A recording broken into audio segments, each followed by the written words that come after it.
Hello, welcome to my presentation for the Principles of Marketing Management. This will be an internal analysis of Cadbury UK Ltd. I'll be looking at who they are, who are their customers, what do we give their customers, and what does Cadbury's do well, and what could they do better. Cadbury's was formed in 1824 by John Cadbury, based on Quaker ideals, became part of Schweppes in 1969, and in 2010 became part of Kraft, now Mondelez Group. They sell 128 chocolate products in the UK, 1,000 members of staff, profits last year of over £34 million. They are a market leader. The structure of the company is hierarchical, generally employs a Western style of leadership and control, and the culture suppliers, intermediaries, and are all largely influenced by the largest stakeholder in Cadbury, which is Mondelez. The aim of Mondelez is to create the right snack for the right moment, made in the right way. Focus on ethical behaviours throughout the supply chain, and corporate social responsibility is evident throughout Mondelez's annual statements, their slave report, and their Cadbury's annual report also. Cadbury's main competitors are Nestle and Mars, although neither have Cadbury's British brand history. And most upcoming brands such as Lindt and Hotel Chocolate are not directly competing with Cadbury products. Cadbury keeps itself removed from that and tries to grow the industry as a whole.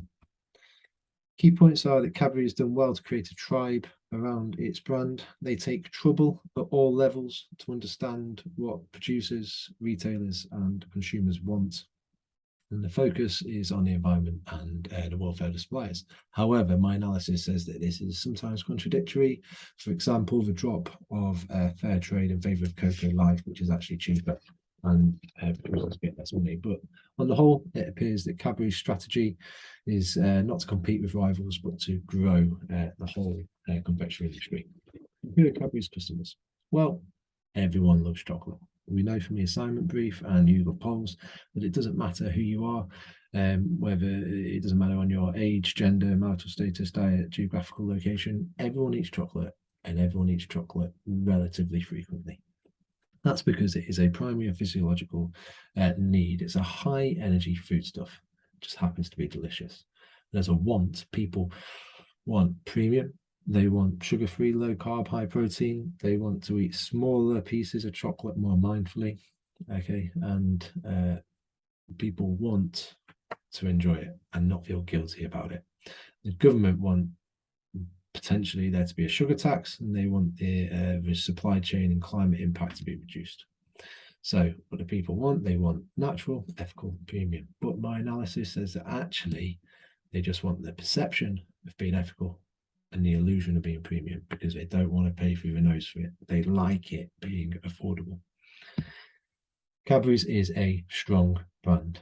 They do well through economic hard times. However, they need to be aware that traditional marketing theory that strong brands always do well has in recent times been questioned. For example, the rise of Aldi against Tesco. People are starting to realise that cheap alternatives can actually give them the value that they desire.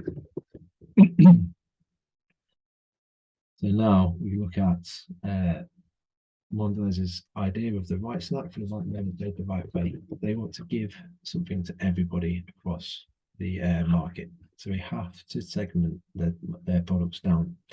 And an example of this screenshot is off the website of the products that Cadbury offer. And you can see there's a variety of products on offer there. They understand the marketplace. They have clearly looked at what customers value, segmented them, and then created packaging to appeal to each of those segments. For example, oldest generation, Generation X, Bourneville, Royal Crest, classic, plain, simple, you know what you're getting. Generation Y, slightly younger, harks back to traditional, slightly caramel dairy milk, but with a twist. Generation Z, newer still, new kids on the block, protein, new and exciting, and then kids obviously over there. And then each of those will drive a profit.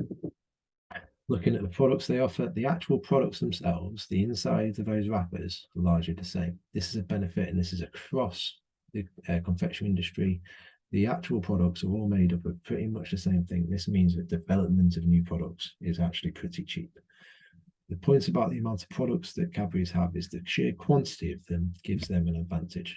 If you look at the profit over the life cycle of a single product, when you take into account Cadbury's has hundreds of them, you end up flattening that curve and you get an average profit. What that average profit does is allows corporations to act strategically, because they don't have to have they don't have to appease stakeholders through short-term profit gains. Okay, they can act strategically over the long term, and that gives Cadbury's a real advantage.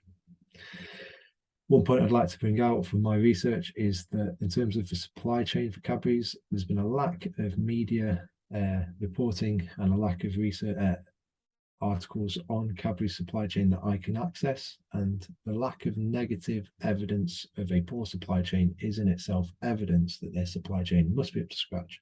Although I expect in the issues coming out of Ukraine and current economic climate, I imagine they will have some issues, but they'll probably ride those out. Cadbury's does not forget to ask what industry are they in, and they know who they are, and they start with why. They know that they are part of the British institution. They love working with the royal family, the Prince's Trust, Age UK. They only deal with other large brands. They see themselves as big. They know they are big, and they know they are part of the British culture. That, linked in with their steady profit income, gives them a competitive advantage, because they know that their main competition will come from government or legal restrictions in the future. And they put the strategies in place now so that further down the line, they are going to be in accordance with those restrictions. They are very good at observing what is going on, orientating, deciding, and then acting. What do they do well? Well, I've said they're a market leader, okay, and they use their position there to basically figure out what consumers or government want or are going to impose on them before they even know it. Product ingredients, confectionery wide, spoken about how that allows them to create new products relatively cheaply, with the emphasis being on the marketing of the packaging, and then the quantity of the products again gives them that financial stability. The weaknesses, greenwashing. They need to be careful that dropping things like fair trade for a cheap alternative, or setting goals rather than actually achieving climate requirements, climate improvement requirements, could be perceived as some as not morally correct. And then globalization, I've put it on there because internally they are a UK company but with US owners, and the profits being sucked out of Cadbury's are in the pound. Weak against the dollar, the owners may get frustrated with perceived reduction in profits. However, you'll probably just see those profits stay in the UK a little longer than usual, which is a good thing. Excuse me. So opportunities, limited edition product runs. The fact it is quite cheap for them to make new products would mean that they can give the illusion of premium by doing lots of small batch runs with a strong marketing campaign. The threat is changing global environment, which I've spoken about, and then the corporate responsibility on social media. We saw the sad case of Molly Russell's death. It's not hard to jump from that to someone arguing that the obesity crisis is because of Cadbury's and because of the confectionery industry. Summary, they've got a unique heritage, which they use to their advantage. They shrewdly follow market trends, and the bottom line is profits and shareholder value. And, you know, they're making a profit, and they have done for many years, and I expect they will do for many years to come. That's 10 minutes, and references on the slides to follow. Thank you very much for your time today.